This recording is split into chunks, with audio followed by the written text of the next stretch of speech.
in the towel. Do it. Go in, go in, go in. No. It's Around the Horn, delivered by Pizza Hut. Here's Tony Reale. Sex, violence, and Tommy Heinsohn. Welcome back to the show that scores the argument. I believe you know the national panel. In L.A., J.A. Adande. I still don't see where the sex part of that intro was. In Denver, Woody Page. Well, look closely if you would, Jay. Tim Kalishaw in Dallas. A man's got to have a code, Tony. Bob Ryan in Boston.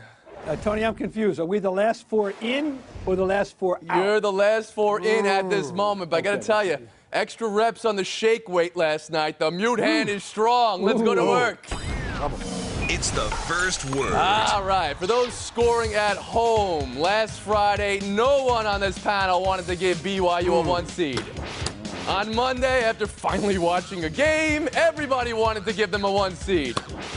Yesterday, after hearing about Davies' suspension, half the panel wanted to take that 1 seed back. And today, after the tutti egg of tutti-tuttis, a loss at home against New Mexico, I'm sure you're all going to flip-flop, so a preemptive wave of mutilation for everybody, including Bob, and you by association. All right. The report is that Davies broke BYU's honor code by admitting to the school he had sex with his girlfriend. Hearing that, what's your reaction, Bob Ryan?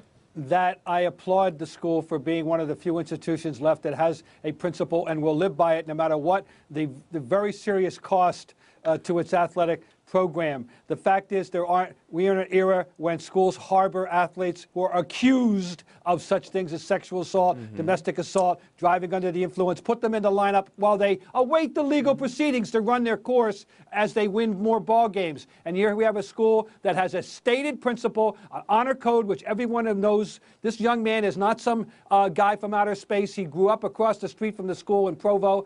I feel sorry for him. It's not it's something that most people would think is a great transgression, but it is the way Brigham Young has chosen to live, and he is now paying the consequence. Just think about this. Basketball matters at that school, and here's a school that by doing this, frankly, has probably eliminated itself from going to the 16, the 8, the 4, or maybe even the championship. They cannot win big games without him. They know this, and they were willing to self-police themselves. We should be applauding that there's one school left that would do this. Yeah, my main reaction is also to applaud BYU and to be amazed they can do that in this era. The big story this week is that Sports Illustrated story. We talked about it yesterday. 7% of the Division I football players, some sort of crime, many of them violent. And here's a school suspending a player, a key player, at a time like this. Something, obviously not a crime, just a moral issue, something players and students sign the code when they go to school there. I'm hoping the school does not kick him out of school. I hope he at least gets to stay. He sounds like a great story, but I do applaud BYU for having this standard. Woody Page. Well, I have mixed feelings, but having gone to Provo about a dozen times, I understand exactly what the honor code is about. I have read the student handbook today, and that's why I have mixed feelings, because it says that with a first violation, you get a warning, you get a probation period. Does that transmit into being a suspension from the team? Someone has to turn you in. Here's a kid, as Bob pointed out, who grew up across the street. He knew he was adopted. He was brought in 4 days old. He was raised by a single mother. He understood exactly what BYU and the Mormon religion was all about. He chose to go there. He accepted the code. However, he had to be turned in by somebody. You have to wonder, obviously, this wasn't a basketball fan. Okay, but the report says he confessed to it, Woody Page. But then they get in there. Absolutely. But I'm saying that the guidebook for the students says first you will be warned. And so I'm a little bit curious about that aspect. Adande.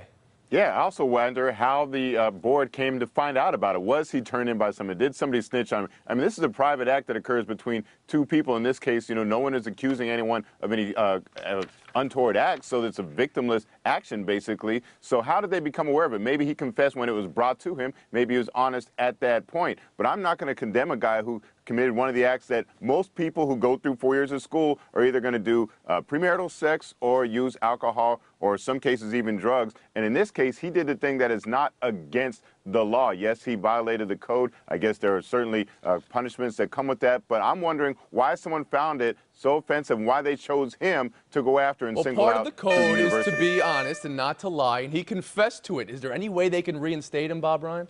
Well, I mean, I don't know this. I'm hoping he's back next year. But I just think that we cannot underestimate how important basketball is to that school, and yet they didn't even blink. We have to admire this. And how should the committee see them now after last night's ball game, Kalisha? I know you wanted to give them a 1 seed just 24 hours ago. Yeah, I mean, I said if they could win out, but obviously they didn't win out. They got beat pretty bad by New Mexico again. I think they're definitely a number 2 at this point. Well, I'm sure that the team was affected by what occurred there, and we'll have to see how it does play out in the conference tournament. I think if they win the conference tournament, they still deserve a number 1 seed. Okay, we'll move on. Talk some NBA. Last night, Hawks over the Bulls. Cousins doing the dirty to Camby. Look at that crossover. Durant's ankle, one of the big injuries of the night. Just a little tweak, but he was wearing Das Boot after the game. And Big Baby's knee, another injury of the night. This one looked a little worse at the time. Now, I don't need you to compare Glenn Davis to Kevin Durant, but which team should be more concerned right now, J.A.? I'd be more concerned if I'm the Boston Celtics because I worry, first of all, when a guy gets hurt without stepping on someone else, as Kevin Durant did. I also worry more about knees than I do ankles. And also the Celtics are in a slightly more precarious position. They only lead the Miami Heat by a game and a half in the race for the number 1 seed in the Eastern Conference. Well, I'd say the Oklahoma City Thunder pretty much locked into that number 4 spot in the West. So there's a lot to be worried about in Boston. Yeah, how could you say they're locked in? If you watch the Denver Nuggets, who crept to within 2.5 games, have an opportunity to pass the Thunder, it's got to be Kevin Durant, one of the top 5-6 players in the league, and he has an ankle problem. You're saying you're more concerned about knee injuries, but those ankle problems have a way of lingering on, and when he's your best player and he's a guy that's holding you together and keeping you in a position to have the home court advantage, which you could lose to the emerging Denver Nuggets, I think it's got to be Kevin Durant. Shaw? No, I'm going to agree with Adonde. I think it is the Celtics. I'm not comparing an MVP candidate with Big Baby, but Big Baby is a very vital part of that team.